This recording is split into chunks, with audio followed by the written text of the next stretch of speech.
Bonjour à tous et bienvenue pour ce nouvel épisode des interviews Scale to Sell. Je suis François-Joseph Viallon, partenaire spécialisé dans le développement des entreprises et la préparation pré-session. Aujourd'hui, j'ai l'honneur d'accueillir quelqu'un que je connais maintenant depuis un peu plus de 10 ans, voire peut-être même 15, Jean-Pierre, qui va nous parler d'Aluvi. Salut Jean-Pierre. Salut François-Joseph, si tu vas bien? Super. Bon, alors toi, tu as commencé ta carrière dans le digital, mais on va parler de quelque chose qui n'a rien à voir avec le digital aujourd'hui, même si le digital est un de tes gros canaux d'acquisition, comme tu le disais en préparation. Je vais t'essayer de présenter et puis après, on va rentrer dans le vif du sujet. Oui, bien sûr. Donc Jean-Pierre Cauchy, moi j'ai 50 ans demain, donc tu vois, c'est presque mon Je vais anniversaire un anniversaire. petit peu en avance. Merci. Et donc je suis aujourd'hui président d'une structure qui s'appelle Aluvi, qui est une boîte que j'ai créée en 2020 et qui fabrique des meubles d'extérieur pour cuisiner dehors toute l'année. Est-ce que tu peux nous donner un peu des exemples de ce que sont les meubles d'extérieur Eh ben écoute, en fait, en 2020, on a créé Aluvi pour lancer en 2021 deux produits qui étaient des barbecues un peu originaux avec des formes très design et qui soient à la fois des produits de décoration et des produits fonctionnels, avec cette volonté d'avoir des produits colorés, un peu l'Apple du barbecue si tu veux. Un produit qu'on D'accord. serait fier de montrer, qui serait pas une verrue qu'on cache dans un coin une fois qu'on l'a utilisé, mais plutôt un produit qu'on est super fier d'avoir et de montrer à ses amis. Un Et en fait, barbecue de statue, en fait. ouais, un petit peu, un petit peu. En tout cas, une pièce de décoration vraiment qui va s'installer autour de la piscine, autour d'une jolie terrasse, d'un joli balcon, parce qu'il nous semblait que ça n'existait pas. Euh, et en fait, de fil en aiguille, en 2021, quand on a lancé ce concept, au départ, pour tester un petit peu le marché, on s'est aperçu qu'il y avait complètement la place de ces produits-là, et encore plus, puisque en écoutant les clients et les premiers retours, on est allé ensuite vers la fabrication de meubles D'accord. qui nous permettent, en fait, en assemblant les différents modules, de créer des cuisines extérieures. Donc aujourd'hui, on a 8 produits, 8 références.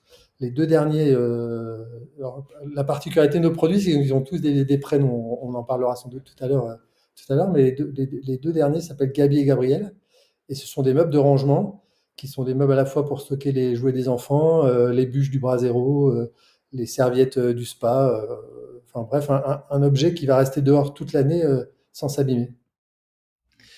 Comment t'en es arrivé à cette envie de lancer un objet concret, toi qui avais été dans le digital et au cœur de la transformation digitale des entreprises depuis de nombreuses années? Bah, en fait, l'histoire, c'est avant tout une histoire humaine. C'est-à-dire que mes associés s'appellent Paul et Hugo. Paul, c'est un ami de très longue date. Et un jour, il m'a dit, puisque j'avais vendu Altima, qui était une agence digitale dans laquelle, bah, justement, c'est là où on s'était rencontrés. Donc, je l'avais vendu. J'étais à la recherche d'un nouveau projet. Et il m'a dit, non, mais mec, il faut qu'on monte une boîte ensemble. Et je l'ai regardé, j'ai trouvé ça un peu rigolo parce qu'il est industriel, il fabrique des produits en aluminium. Et je lui dis, mais t'es dans l'industrie, moi je suis dans le digital, qu'est-ce qu'on va faire tous les deux? Et lui m'a dit, non, mais vas-y, réfléchis, j'ai vraiment envie qu'on fasse quelque chose ensemble. Donc c'est parti de là. Et puis, euh, on a commencé à chercher des idées. Moi, je t'avoue que je maîtrisais pas du tout l'industrie, je maîtrisais pas du tout ce que ça voulait dire fondre de l'aluminium pour en faire des pièces. Donc, je lui ai proposé plein d'idées. Et puis on est tombé sur le barbecue. Au tout départ, l'origine, c'était vraiment le barbecue parce on a acheté une. Moi, je voulais faire des produits d'extérieur. On aime tous les deux la déco. Donc, il y avait cette envie d'aller vers la déco, vers l'extérieur. Et le marché du barbecue, c'est un marché qui est incroyable. Alors, je te parle de barbecue parce que ça, c'était 2020. Aujourd'hui, ce qui a vraiment pris le relais, c'est la cuisine extérieure. Et nous, ce virage-là, on l'a pris dès 2023. Et en fait, c'est un marché qui est vraiment en croissance incroyable. D'ailleurs, même des acteurs comme Ikea s'y sont mis, donc ça te montre un petit peu La l'attraction de dynamique, ce ouais. marché. Ouais. Et donc, voilà, nous, on s'est positionné là-dessus. Et aujourd'hui, on n'est plus une marque de barbecue, ce que souvent les gens ont encore en tête. On est vraiment un acteur de la cuisine extérieure et du mobilier d'extérieur. Alors, pas en concurrence frontale avec des gens comme Fermob, etc., qui sont déjà installés, qui ont déjà des belles références, mais plutôt un acteur complémentaire qui, qui vient, euh, qui vient équiper la terrasse autour du salon extérieur. D'accord. Tu nous as dit que tu connaissais pas l'industrie. Qu'est-ce qui t'a le plus choqué quand tu as fait le switch service, conseil, industrie? Ouais, ouais, le plus marquant que je raconte souvent, c'est vraiment la notion de temps long. Tu vois, quand tu es dans le digital, il faut que ça aille vite, il faut que tu puisses tester rapidement si tu, en gros, dans le digital, on te dit si tu te trompes, trompe-toi, mais vite. Tu vois, et dans l'industrie, tu n'as pas vraiment le droit de te tromper parce que quand tu lances un produit industriel, c'est 1 à 2 ans. Alors que si tu t'es trompé dans les dessins, dans ce que tu voulais faire, en général, c'est mort, quoi. Tu as perdu 2 ans, tu as perdu beaucoup d'argent parce que c'est un métier très capitalistique. Il faut faire beaucoup d'investissements dans les outils industriels. Et donc, quand tu t'es trompé, ça fait très très mal. Ça fait mal au portefeuille, ça fait mal en time to market aussi, hein, parce que si t'as mis 2 ans pour te tromper, ton produit il est mort. Donc, tu n'as pas vraiment le droit de te tromper. Moi, la chance que j'ai, c'est que on a fait le choix depuis le début du Made in France. Et ça, c'est vraiment un atout parce que ça veut dire que en fait, si tu veux, moi, l'usine, elle est derrière mon bureau. Donc, quand j'envoie un produit à un client et que le client me fait un retour en me disant le produit est super, mais il y a ce petit détail-là qui est pas top, ça, on pourrait l'améliorer. Ben, moi, je vais dans l'atelier, j'en discute avec mon équipe et on cherche des solutions pour corriger ça. Et ça, c'est vraiment royal parce que si on avait fait des produits fabriqués à l'autre bout du monde, en général, le produit il met 1 an à être fabriqué. Quand il arrive, il est à l'identique de ce que tu as envoyé, mais tu peux plus bouger parce que tu as fait des commandes en masse et que bah, d'abord, il va falloir écouler tout ce que tu as acheté avant de pouvoir corriger, quoi. Comment modifier, oui. Ouais. On est Donc dans nous, un peu 2021. l'anti-startup, en fait, hein. Lentilles quoi? Pardon? On est un peu dans l'anti-esprit startup où on doit aller vite et file fast. Là, tu es dans du temps long, tu es dans de la précision, tu es dans de la réflexion et de l'anticipation avant de mettre entre les mains d'un client. Ouais, c'est vrai, mais tu vois, je pense que ce qui était aussi malin à l'époque quand Paul m'a proposé de faire ça, c'est que en fait, j'ai quand même réussi à amener un petit peu de process digital, tu vois, dans ce process industriel, parce qu'on s'est quand même laissé les opportunités de faire des modifications en disant on va lancer un produit, certes, il ne sera pas parfait. On sait, en 2021, on savait que nos produits, voilà, ils n'avaient pas été testés jusqu'au bout, etc. Mais on avait un concept tellement disruptif qu'il fallait quand même tester le concept, quoi. Il fallait quand même vérifier qu'on ne s'était pas trompé et qu'il y avait de la place pour ce type de produit sur le marché. Donc, on l'a lancé, on savait que c'était pas parfait et on n'a pas menti aux clients, on leur a dit et on leur a dit ce qui va être top, c'est que vous allez nous aider à faire progresser AUI et à faire progresser nos produits. Et c'est ce qu'on a fait. Tu vois, on a lancé les premiers produits en avril, on a fait un premier salon physique en novembre 2021. Et dès novembre, on a eu des premiers retours et on a sorti en janvier déjà une V2 de nos produits améliorés avec des vrais changements fonctionnels. Et ça, les clients adorent parce que tu vois, ils ont vraiment l'impression de participer à la naissance de la marque, quoi. En plus, on était en plein pendant les confinements, donc ça ne devait pas faciliter les échanges avec les clients. Non, mais tu vois, novembre 2021, le confinement était quand même un petit peu On était derrière sur la fin, nous. oui. Ouais, c'était la fin. Donc, mais ils étaient contents, justement, ils étaient contents de pouvoir revenir et de pouvoir rééchanger, tu vois, de manière physique. Et quand tu as des produits comme ça que tu vends essentiellement sur Internet, pour nous, c'est aussi hyper précieux. Parce que c'est les premiers retours vraiment réels que tu as avec des clients, quoi. Donc ça, c'était chouette. Tu te souviens de la première personne que tu connais pas qui a acheté un barbecue? Non, je me souviens pas de ça. Je me souviens des premières commandes qu'on avait lancées. Donc, en gros, tu vois, on a démarré en mars 2020. Donc là, c'est page blanche et on écrit ce qu'on veut faire. Le premier produit, il a été vendu en avril 2021 et pour être complètement honnête, je ne l'avais jamais vraiment vu en vrai. C'est-à-dire que on avait fait que des prototypes, des images 3D, etc. Et le premier barbecue qui est parti, je l'avais à peine vu, quoi. Donc ça, c'était assez drôle. Mais c'était un ancien collègue de Decathlon, chez qui j'ai travaillé 10 ans, c'était un de mes tout premiers jobs, qui l'avait acheté à la fois pour, comment dire, euh, m'encourager, tu vois, dans cette démarche complètement industrielle et nouvelle pour moi. Et puis aussi parce que le produit l'intéressait. Donc ça a été vraiment super. Il s'appelle Olivier qui a acheté ce produit-là et on en discute encore souvent parce qu'il a encore ce produit-là, ça fait 4 ans qu'il l'a. Et donc, tu vois, on voit aussi comment le produit vit dans le temps et c'est chouette. Tu nous as parlé de l'importance du Made in France. C'est quoi les principales contraintes qu'on a quand on lance un produit Made in France par rapport à un produit chinois? Bah, Ou dans un autre pays d'ailleurs. ouais, le principal problème, c'est vraiment les marges. Quand tu as un produit que tu veux faire distribuer par des magasins physiques, les mètres carrés aujourd'hui en France coûtent tellement cher que les magasins ont besoin de vraiment marger sur les produits. Et ça, c'est un vrai sujet parce que forcément, si nous, on applique les mêmes marges que nos concurrents qui fabriquent en Asie, le produit, il coûte 2 fois plus cher. Donc, on ne peut pas avoir les mêmes marges. Donc, ça veut dire qu'il faut réussir à convaincre des gens que, que l'esprit de responsabilité que tu as mis dans tes produits va payer à la fois pour lui, pour les clients, et puis d'un côté un peu plus grand aussi pour la planète, parce que pour moi, c'était hyper important que j'envoie des produits qui arrivent chez nos clients et que le produit n'ait pas fait 3 fois le tour de la planète avant de pouvoir être utilisé. Donc moi j'ai mis beaucoup de sens dans ce projet-là. Je crois beaucoup au Made in France sur le côté responsable, sur le côté sociétal aussi, hein. Si on veut que nos voisins, nos cousins aient un boulot, bah, il faut qu'ils puissent l'appliquer, il faut qu'on puisse leur confier des produits à fabriquer. Et ça, on l'oublie souvent quand on achète un produit pas cher, parce qu'on pense vraiment au court terme, alors qu'en vrai, derrière, tu tires tout un fil social, sociétal, industriel. Pour moi, c'est hyper important. C'est tous les enjeux fin du mois contre fin du monde, mais on est Ouais, c'est d'accord. vrai.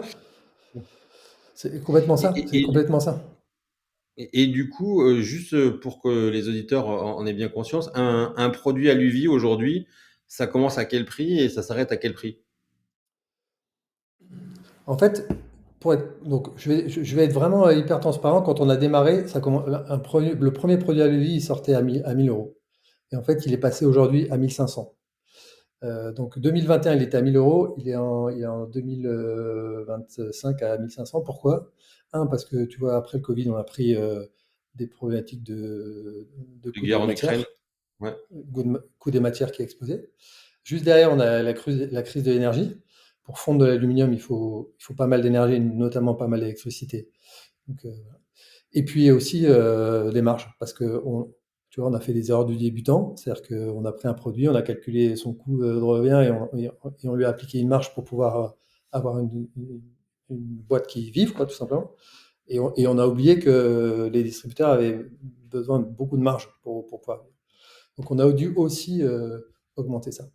Donc en fait, ce qui est aussi important pour les consommateurs, c'est de comprendre ça, c'est de comprendre que le prix d'un produit, c'est toute cette chaîne-là qui est impactée. Quand tu achètes un produit, tu rémunères un distributeur, tu rémunères peut-être un grossiste, tu rémunères un fabricant, tu rémunères des gens qui l'ont fabriqué, donc des ouvriers, des monteurs, des logisticiens, etc. Donc il y a toute cette chaîne-là. Et en fait, l'acte d'achat, c'est un vrai acte militant pour moi aujourd'hui. C'est au niveau du climat, au niveau de la société. Si on veut avoir un climat social correct, il faut qu'on continue à alimenter cette chaîne-là. Sinon, voilà, on pourra plus vivre ensemble, quoi, tout simplement. Comment on sensibilise justement un acheteur à cette différence-là et au fait que c'est un acte militant que d'acheter un barbecue premium français? Bah, pour moi, c'est de la pédagogie, c'est-à-dire qu'il faut le répéter, répéter, répéter, parce que c'est normal qu'on pense à son pouvoir d'achat et c'est normal qu'on pense à la fin du mois, comme tu le disais. C'est logique, mais en fait, ce qu'il faut, c'est simplement essayer de prendre conscience que on doit acheter mieux, tout simplement, et peut-être acheter moins. C'est-à-dire que pas forcément toujours vouloir avoir des milliers de choses, mais ce qu'on achète, c'est de l'acheter de manière qualitative, à la fois pour que bah, la planète le supporte, parce qu'on on sait tous aujourd'hui, on le voit tous, il suffit de regarder par la fenêtre, voir comment notre climat évolue, et de voir qu'il y a des choses qui vont plus très très bien, parce on a géré les choses de manière pas très saine. Et puis aussi de voir qu'il y a des gens dans la difficulté aujourd'hui parce qu'ils perdent leur emploi, parce qu'il y a des tonnes de marques qui déposent le bilan, des magasins qui ferment. Et donc ça, c'est aussi notre pouvoir à nous, en tant que consommateurs. Du coup, aujourd'hui, comment se passe la distribution de vos produits? Parce que tu nous as dit justement qu'il y a toute cette chaîne logistique à mettre en œuvre. Comment vous êtes structuré et comment ton expérience digitale t'a permis de faire un pas de côté par rapport à d'autres? Euh, alors déjà, créer une marque, c'est difficile, c'est long. Donc, quand tu démarres, t'as deux possibilités. Soit tu essayes de vendre en direct, soit tu essayes de proposer tes produits à des distributeurs pour qu'ils le vendent pour toi. Ça, c'est la chaîne classique. Pour faire ça, il faut quand même un certain niveau de confiance. C'est-à-dire que ton produit, OK, et nous, comme il est un peu disruptif, les gens me disaient, bah OK, il est beau, mais est-ce qu'il marche? Et moi, je l'ai jamais vu fonctionner. J'ai pas de retour de clients qui l'ont vu fonctionner. Donc, légitimement, les distributeurs, ils te disent, ben, OK, moi, je prends pas le pari pour le moment. Prouve-moi Capital que confiance c'est. zéro. Ouais, il faut créer de la confiance. Donc, on a utilisé le digital pour ça. Donc, on a d'abord distribué, créé évidemment un site e-commerce, commencé à utiliser les réseaux sociaux. Et, et comme on a la chance d'avoir un beau produit, ça a été assez facile de convaincre des gens qu'on appelle les influenceurs, hein, c'est-à-dire des gens qui ont trouvé le produit beau, qui avaient envie d'en parler, de le prendre et puis de le tester. Et en fait, on a beaucoup utilisé ça. C'est une stratégie auquel on a cru dès le début et qui a porté ses fruits, puisque le produit, du coup, les gens avaient l'impression qu'on le voyait partout, parce que sur Instagram, il était présenté très très souvent et par des gens assez connus. Et donc, du coup, ça a créé un capital confiance. Ça a permis justement que des gens commencent à l'acheter sur Internet sans l'avoir touché, sans l'avoir jamais eu en main. Et en fait, on s'est aperçu que bah, c'était pas mal parce que du coup, ça a créé une chaîne un peu directe et que nous, on pouvait, en plus de distribuer nos produits, avoir des retours directs d'utilisateurs qui nous faisaient des retours euh, sur les moyens, sur l'utilisation, sur la praticité, sur les couleurs, sur la résistance, etc. Et donc au final, on est devenu un peu une structure qui est très très bonne sur le digital, mais un peu moins bon sur le physique. Aujourd'hui, on a une cinquantaine de points de vente, donc on a encore du mal à augmenter ce nombre de points de vente, à la fois parce que bah, on sait moins bien faire, hein, moi j'avoue, mon ADN c'est le digital, donc je suis plus à l'aise là-dessus. Et aussi parce que les magasins physiques ont- ont des grosses difficultés aujourd'hui, des difficultés de trafic, des difficultés de marge, je l'ai déjà dit, des difficultés de modèle économique. Et donc, elles ont plus de mal à faire des paris sur des nouvelles marques. Elles préfèrent vendre des produits qui se vendent un peu tout seuls que de prendre un produit qu'il faut expliquer, raconter. Les 50 points qui vous référencent, c'est quoi? C'est des concept stores? Ah, on a un produit très atypique. En fait, l'outdoor, c'est assez atypique parce qu'il y a de moins en moins de magasins spécialistes outdoor. Donc, l'outdoor, on va le vendre soit dans des GSB, hein, des Leroy Merlin. Le gros du marché, il est là. Sauf que nous, on a un produit qui est trop spécifique pour se vendre dans ces endroits-là. Donc, nous, on va plutôt aujourd'hui dans des magasins de déco intérieure, parce que c'est un produit qui a des codes de décoration intérieure et qui plaît beaucoup comme coup de cœur dans des gens qui ont envie d'acheter des belles choses. On les vend aussi dans des endroits, dans des distributeurs de piscines, de pergolas, de spas, parce que c'est des produits qui vont bien en complément. Et de plus en plus, on les vend dans des magasins de cuisine, puisque les magasins de cuisine ont très très peu d'offres de cuisine extérieure. Et c'est une vraie demande. Comme je le disais tout à l'heure, le marché est en train d'exploser. Et comme les gens ne savent pas trop où aller acheter leur cuisine extérieure, parfois ils vont demander à leur cuisiniste s'ils ont des produits. Et donc nous, on commence à prendre des parts de marché là. Tu nous as parlé de ta stratégie influenceur à 1000 euros le barbecue. Adresser des influenceurs, ça coûte cher comme stratégie. Tu parles de ma stratégie à moi ou tu parles pour les Ouais, influenceurs? de ta stratégie à toi. En allant voir des Ouais, mais influenceurs, j'imagine que tu leur donnais le barbecue et qu'ils le gardaient, donc du coup, il y a un coût logistique aussi. ouais, Euh, c'est c'est, c'est- c'est vrai, mais en euh, fait, quand tu fais une campagne sur Google, c'est cher aussi aujourd'hui, hein. C'est des marchés très très concurrentiels. Donc, faire une campagne pendant un mois sur Google, ça coûte bien plus que 1 000 euros. Donc, tu vois, c'est vraiment une histoire de test and learn. Nous, on a testé plein de choses. On a testé, tu vois, des influenceurs cooking, testé des influenceurs plutôt décoration, on a testé Google, on a testé Facebook. Ça, c'est aussi mon passé digital d'agence, hein. Moi, je crois beaucoup à ça. Et en fait, ce qu'on s'est aperçu, c'est que l'influence sur la déco, ça marche super bien. Pour notre marché, en tout cas. Ou j'irais même plus loin, pour notre produit. Parce que je pense qu'il y a d'autres produits qui auraient des stratégies différentes. Mais pour le nôtre, c'est vraiment celle-là qui fonctionne. Aujourd'hui, comment dire? Comment vous faites évoluer votre gamme? Vous avez un cycle d'écoute particulier par rapport aux clients? Ça se passe comment justement cette gestion du produit dans le monde physique par rapport à ce que toi tu as connu dans le monde digital? En fait, notre marque, c'est intéressant parce qu'on fait 80% de chiffres en digital. Et je pense que là, on a réussi le mieux sur Alui, c'est créer du lien avec nos clients. En fait, quand je regarde, alors notre produit, il est beau, hein, c'est pas, mais vraiment, quand tu regardes les commentaires sur Société des Avis Garantis, qui est notre partenaire tiers de confiance pour les notes, ce qui ressort à chaque fois, c'est waouh, l'équipe, elle est incroyable. C'est-à-dire que le produit est chouette, mais la prise de commande a été super. J'ai eu un petit problème et c'était vite corrigé. Ils ont trouvé des solutions, etc. En fait, on a réussi vraiment à créer du lien avec nos clients et à chaque commande, on les appelle, on les remercie déjà parce que tu vois, ils ont mis parfois 3 4 000 euros sur la tête sans jamais avoir vu le produit. Donc, on les remercie de la confiance et on les questionne. Tu vois, on leur demande comment comment ils nous ont connus, pourquoi, pourquoi ils ont acheté ce produit-là, etc. Et surtout, on les écoute. Donc, on a ouvert différents canaux d'écoute. On a un WhatsApp, on a Instagram, on a Facebook, on a évidemment un chat, etc. Et donc, tout ça, ça arrive à un seul endroit. Et ça nous permet de collecter des informations et d'être hyper réactifs par rapport à leurs questionnements. Et ça, ça nous réussit plutôt bien. Aujourd'hui, vous les animez sous la forme d'une communauté en tant que telle, à qui vous proposez différents services, ou la communauté, elle vit par elle-même? Je dirais pas qu'on l'anime vraiment, la communauté, tu vois, à part tu vois, les réseaux sociaux, mais il n'y a pas encore de stratégie d'animation, c'est encore, à mon avis, trop petit.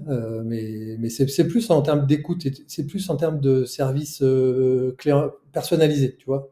C'est vraiment, je pense que nos clients, ils ont le sentiment d'avoir accès à l'UVI en permanence. Moi, je prends souvent, tu vois, des clients au téléphone pour, pour, euh, pour comprendre leurs besoins. Et je suis sur tous les salons. Les salons, pour moi, c'est vraiment aussi un endroit très, très important. Je fais 5 à 6 salons par an. Et c'est là où je vais vraiment chercher de l'info sur l'utilisation des produits, mais aussi sur les autres besoins. Comment on pourrait encore faire agrandir l'offre à lui sans que ce soit redondant, sans que ça vienne empiéter sur des choses qui existent déjà.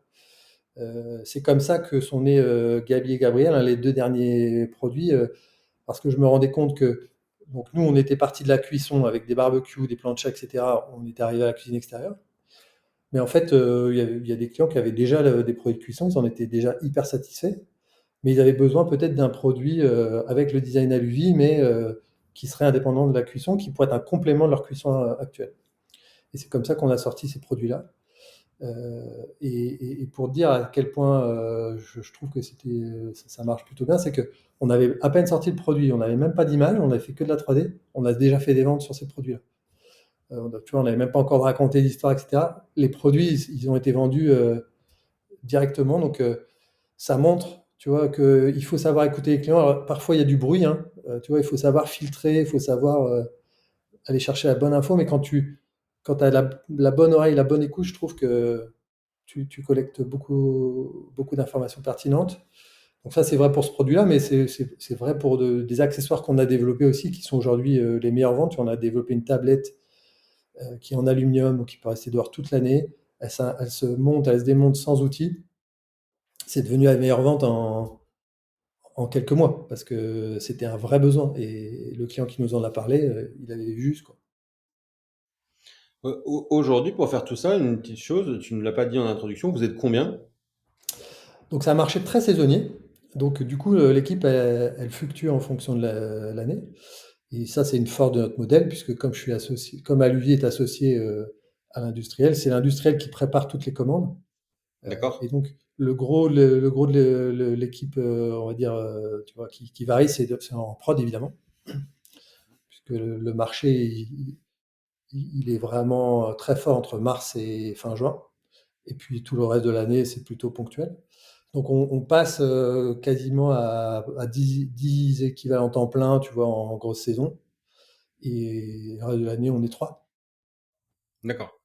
Et du coup, sur les trois, vous vous êtes répartis comment les rôles pour justement avoir ce rôle, cette partie conception et la partie plutôt industrialisation des- Bah, pendant 4 ans, je pense que je faisais tout.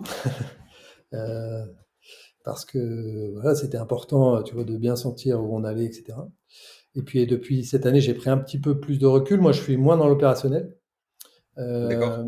Et je suis donc plus dans la présidence, dans la direction, dans la structuration de l'offre, même si aujourd'hui l'offre, je pense qu'elle est posée, et on va plus faire d'investissement avant trouver une certaine rentabilité. C'est un peu notre objectif. On aimerait atteindre la rentabilité cette année. Donc moi, le fait de prendre du recul, ça permet à la fois d'alléger aussi la structure de mon salaire, donc de faire en sorte que voilà, elle puisse grandir et, et devenir rentable.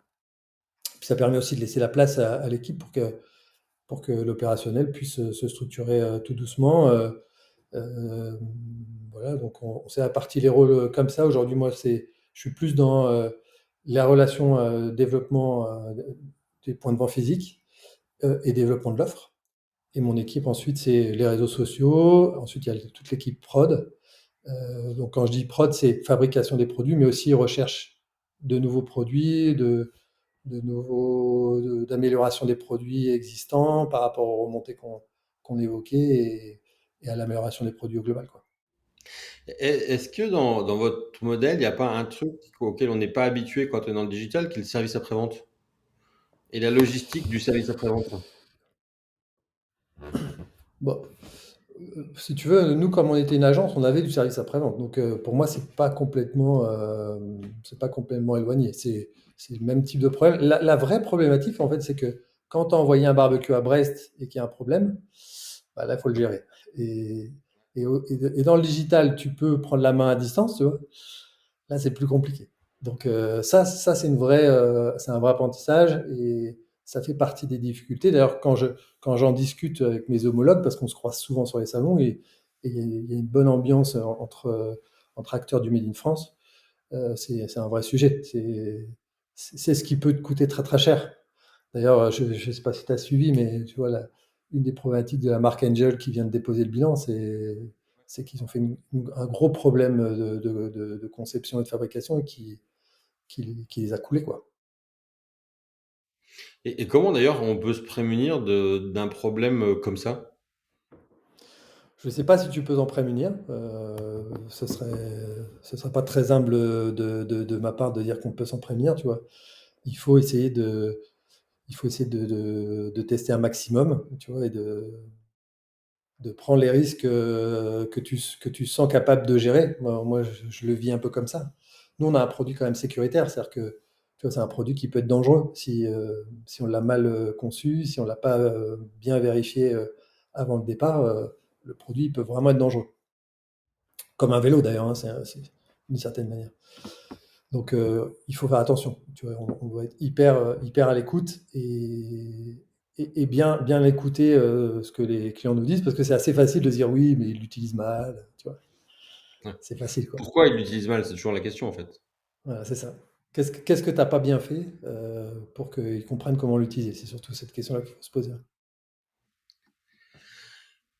Aujourd'hui, sur le marché de l'outdoor et de la cuisine outdoor, toi, tu juges que vos facteurs différenciants, c'est quoi? C'est une pâte, un style, c'est Alors, notre facteur différenciant, pour moi, c'est le Made in France, très clairement. Tu vois, le fait d'avoir fait ce choix-là, c'est hyper impactant.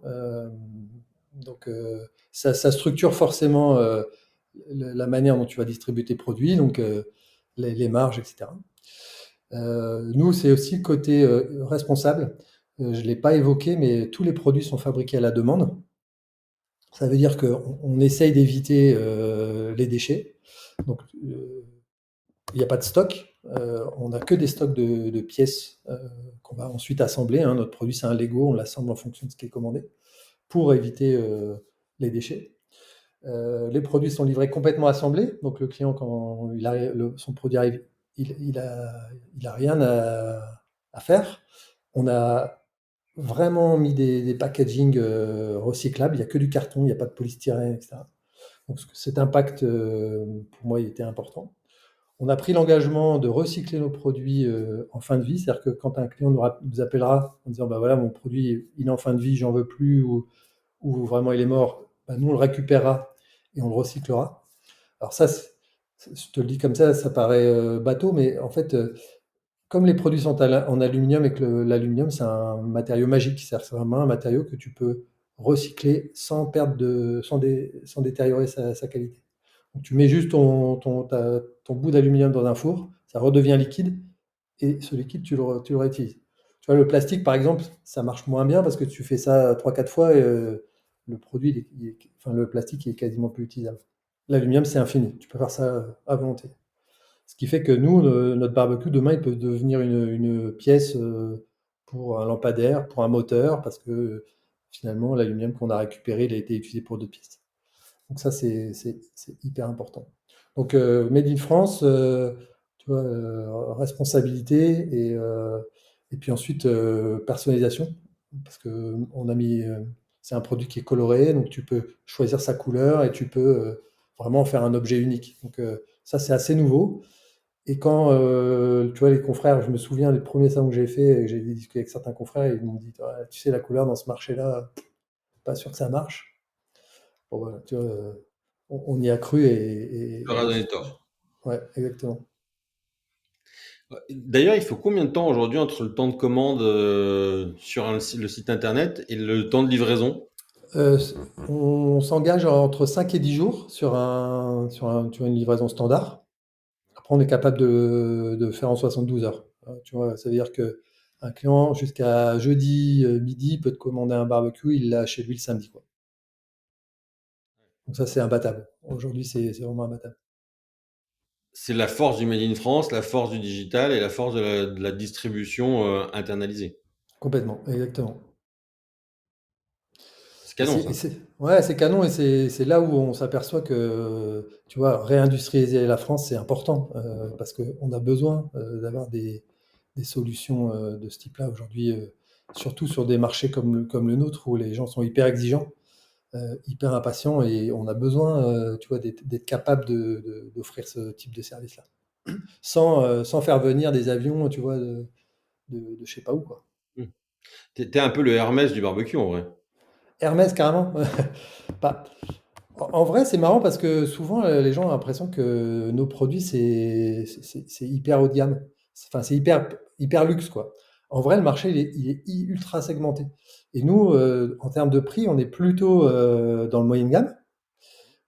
On a un service haut de gamme, un produit vraiment haut de gamme, mais avec un prix qui est plutôt moyen de gamme. Alors, c'est difficile quand on n'a pas étudié le marché, on se dit, ouais, il déconne quand même, un produit à 1500 balles pour un barbecue, c'est pas du tout moyenne gamme. Mais en vrai, le marché, aujourd'hui, tu as des barbecues qui se vendent 5 000 à 6 000 euros alors qu'ils sont fabriqués en Chine, quoi.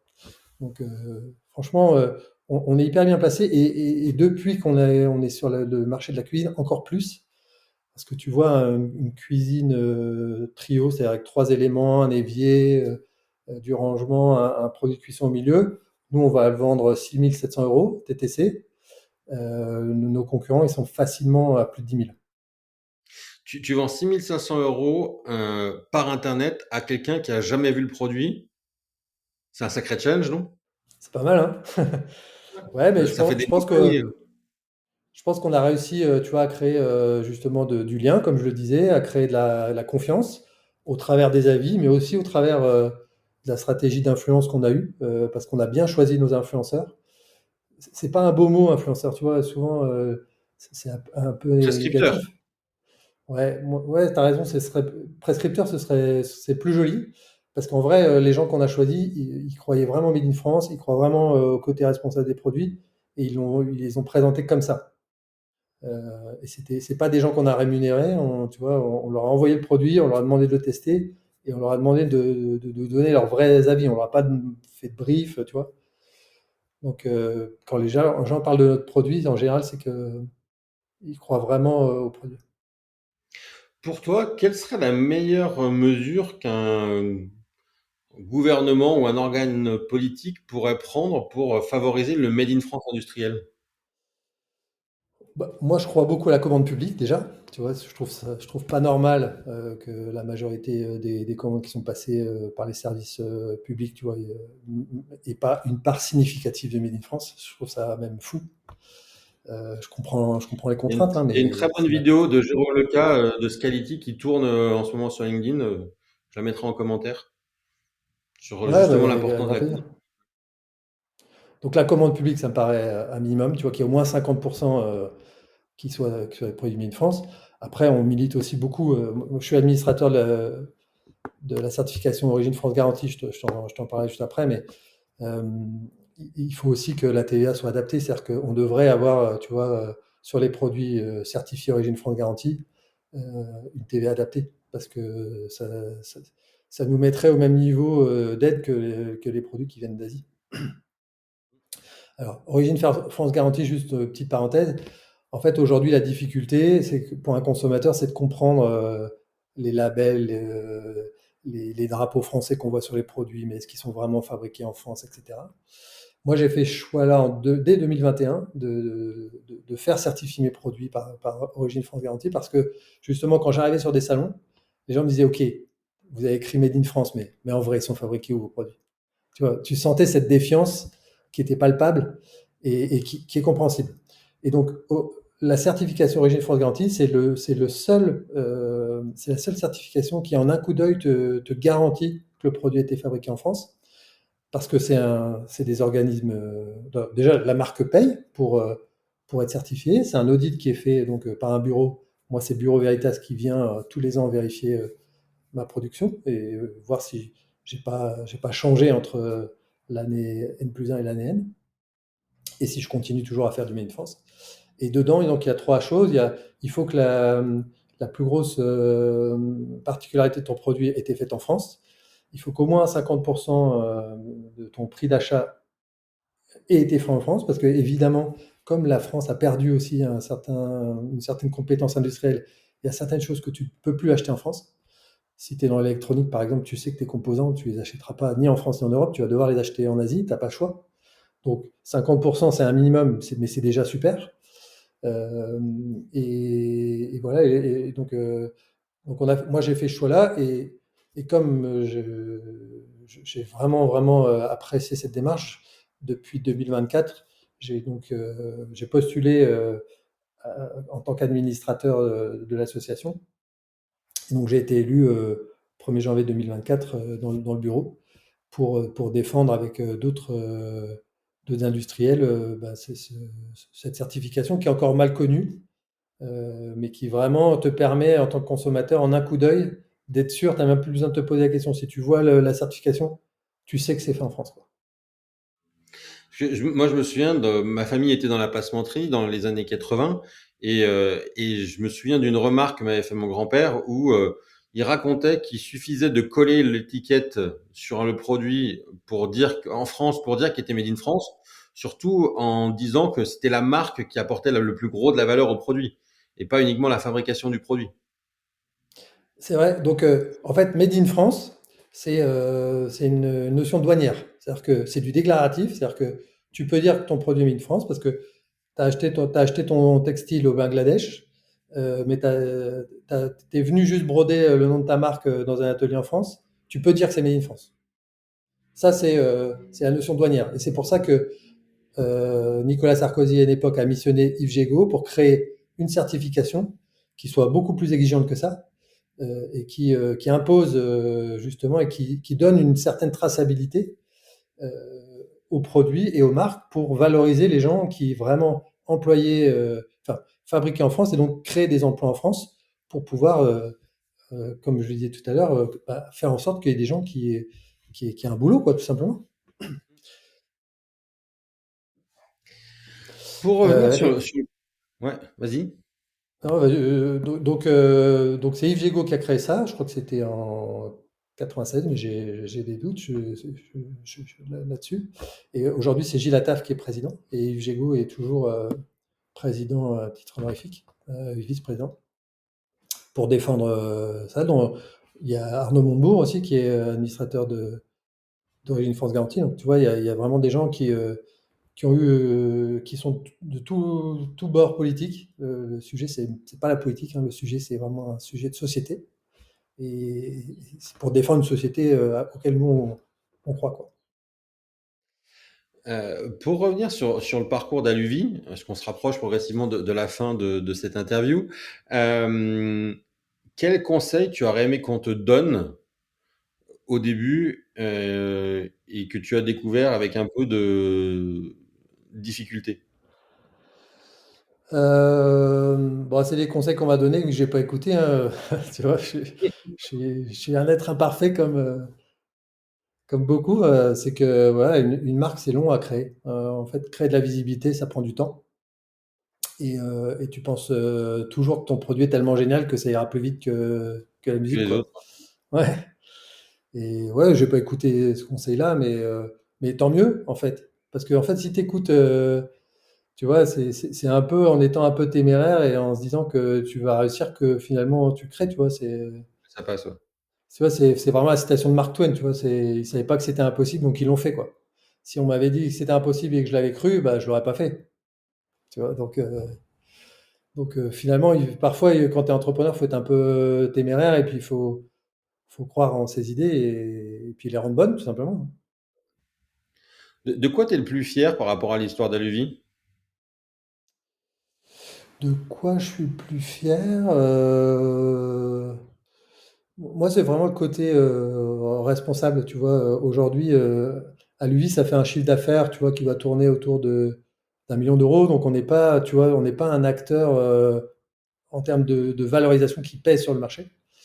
Par contre, quand je lis la presse, quand je vois ce qu'on raconte d'Aluvi, tu vois, j'ai l'impression qu'on est devenu une marque référente. Parce que je pense qu'on a fait un bon travail de produit, on a fait un bon travail de design. Et, et aussi, on a fait un bon travail simplement, tu vois, de service client, ce qui fait que les gens parlent de nous et entendent du bien de nous. Donc ça, forcément, à un moment donné, ça remonte aux oreilles, tu vois, de la presse, des différents acteurs. Et ouais, c'est ça qui me rend plus fier aujourd'hui. Ouais. C'est la manière dont on parle à lui, tu vois, indépendamment de ses résultats économiques, qui sont encore des résultats d'une start-up et qui doivent encore, tu vois, être consolidés. Qu'on doit encore trouver des chemins pour y arriver. Mais voilà, moi, je suis fier de la manière dont on parle à lui, en tout cas.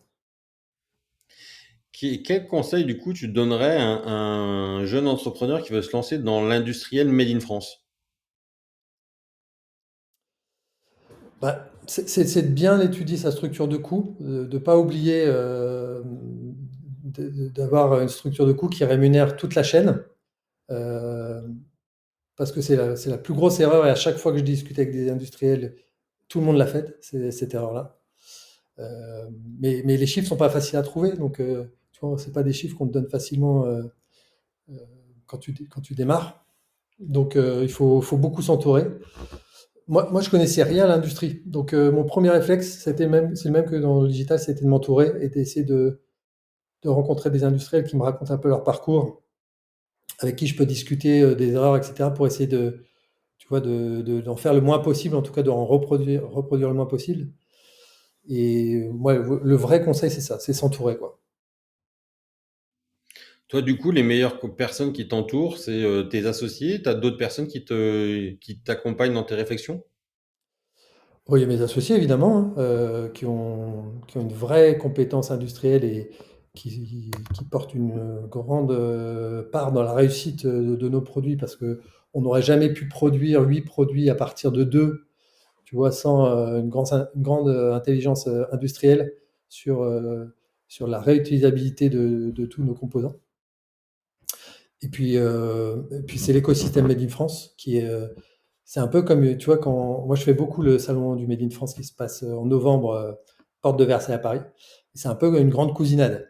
Alors que, tu vois, tu as des acteurs hyper concurrents. Tu vois, moi je discute avec tous les acteurs avec qui on, on- on se tire un peu la bourre, tu vois, sur les produits, mais personne n'est avare de conseils. Tu vois, tout le monde a envie que les acteurs du Made in France réussissent et personne te cache des choses, quoi. Tu poses des questions, on te répond et moi j'essaie de transmettre aussi ma part maintenant que j'ai un petit peu d'expérience, de pouvoir aider ceux qui démarrent, quoi. Je vais poser une question très naïve, mais est-ce qu'il y a une marketplace de tous les produits Made in France ou recensés Made in France qui existent? Il y a eu plusieurs tentatives. Quand j'ai démarré, il y avait Simon Simone, mais qui a un peu pivoté depuis. Il y a une nouvelle plateforme qui s'appelle Cocorico qui vient de démarrer. Et puis, il y a surtout Rayline France Garantie qui va en lancer une là très très bientôt. Je dévoile, c'est pas vraiment un secret, mais c'est pas encore forcément très très communiqué, mais on est en train de travailler dessus. Ouais, Ah, ça fait du sens ouais, pour complètement, animer. complètement, complètement. Bon, je termine toujours ces interviews par un petit quiz improbable, mais avant de passer dans ce quiz, est-ce qu'il y a une question que je ne t'ai pas posée et auquel tu aurais bien aimé répondre? Hmm.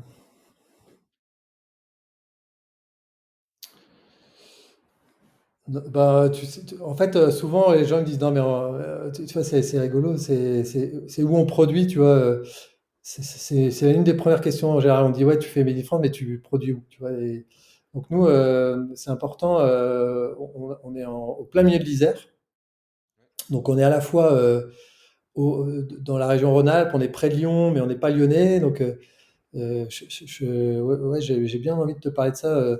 Donc l'usine qui assemble et qui expédie la totalité des produits à lui. En fait, mes associés ont 4 usines, hein. Donc les pièces, elles sont produites un peu partout, mais elles arrivent donc en Isère, du côté de la côte Saint-André, pour assembler la totalité des pièces avant que ça parte en France, en Europe. On distribue maintenant en Allemagne, en Italie, en Espagne. Donc voilà, le lieu de production, il se trouve en Isère. On en est assez fiers. Et c'est une belle usine aussi, et c'est aussi un showroom. Donc s'il y a des gens qui passent par là, qui n'hésitent pas à venir nous rendre visite. Donc la Côte-Saint-André, le pays de Berlioz. Ouais, Question exact. que question que j'ai oublié de te poser. Vous vendez qu'en France ou il y a une partie de votre production qui part à l'étranger? Donc 80% c'est la France. On commence à vendre en Allemagne, qui est un gros gros marché de l'outdoor. C'est beaucoup plus ancré culturellement que chez nous. Donc ça D'accord. c'est chouette pour nous. Donc Allemagne, Autriche. On a des ventes en Belgique, Pays-Bas, mais un peu plus ponctuelles. Italie, c'est pas mal aussi, et Espagne. Et puis on a eu aussi un grossiste qui est venu nous acheter des produits pour l'Australie. Donc si vous vous baladez en Australie, vous croiserez peut-être des produits à lui du côté de Sydney. Ouais. On passe au petit quiz. La règle, Allez, c'est que tu as un joker, ok. une question auquel tu ne veux pas répondre. Tu n'es pas obligé de l'utiliser. L'idée, c'est de te connaître un peu mieux et de façon un peu décalée. Allez, ça marche. Est-ce que tu es plutôt thé ou café? Café. Combien par jour? Ah, trop. Je vais être à 8 cafés par jour, je pense. Ah, je connais quelqu'un qui faisait ça avant et qui a arrêté. Ah, bah, il y a de la chance. Moi, j'aimerais bien. Tu me diras comment t'as fait, hein. Non, non, non, c'est pas la meilleure période de ma vie. Euh, Si Aluvi pouvait parler, quel serait son mot préféré?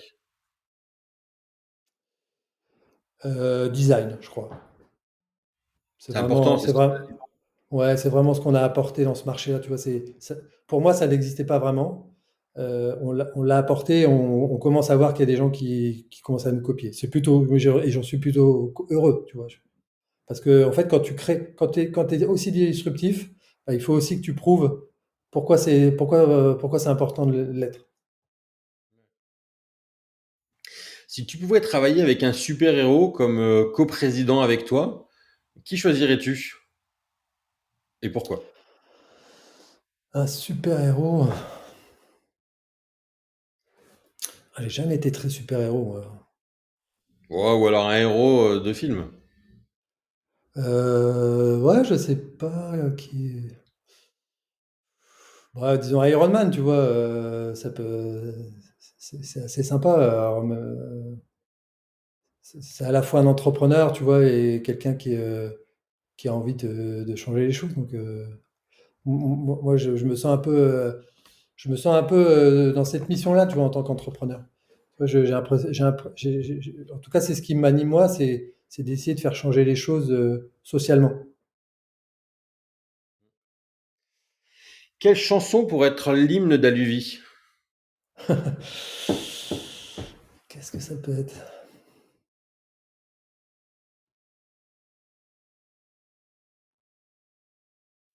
Ouais, je dirais Never Give Up, tu vois. Don't Give Up, tu vois, qui est une chanson de Kate Bush et je sais plus Si le tes chanteur. concurrents, on a parlé de tes concurrents et de tes confrères, s'ils étaient des personnages de dessins animés, à qui ressembleraient-ils?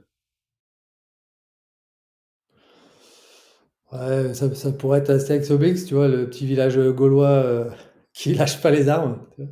Ouais. Euh, quel est le plat le plus bizarre que tu aies pu manger pendant un déjeuner d'affaires? Un déjeuner d'affaires, je dirais un bon barbecue, tu vois. C'est Ouais. pas habituel pour un déjeuner d'affaires, mais on l'a fait plusieurs fois, évidemment. Ouais. Si tu pouvais voyager dans le temps, à quelle période aurais-tu aimé entreprendre? Moi, j'aime beaucoup la période, tu vois, un peu 70s où il y avait un peu de folie, un peu où tu sentais un vent de liberté.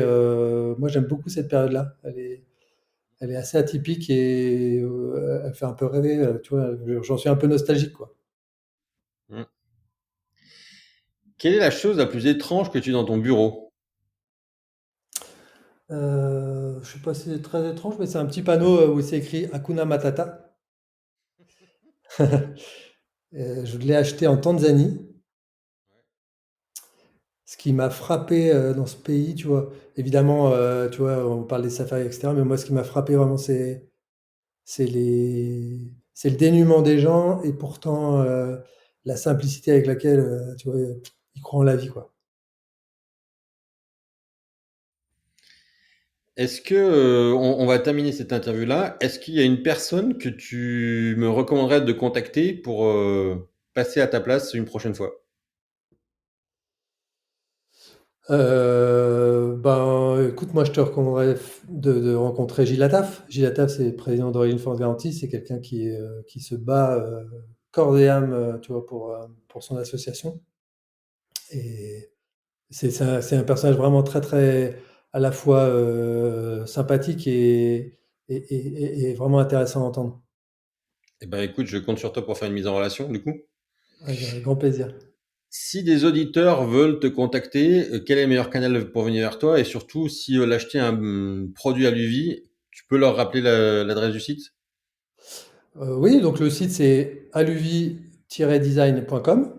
Bon, si tu tapes Aluvi aujourd'hui, Aluvy dans Google, tu vas nous trouver. Pour me contacter, le plus facile c'est LinkedIn. Je suis hyper disponible sur ce réseau-là. Et puis ensuite Instagram, parce qu'on répond vraiment en permanence et en général ça arrive jusqu'à moi quand ça me concerne, quoi. Super. Écoute, Jean-Pierre, merci beaucoup pour ton temps. Et puis Bah, à très merci bientôt. François Joseph, merci pour tout ce que tu fais. À bientôt.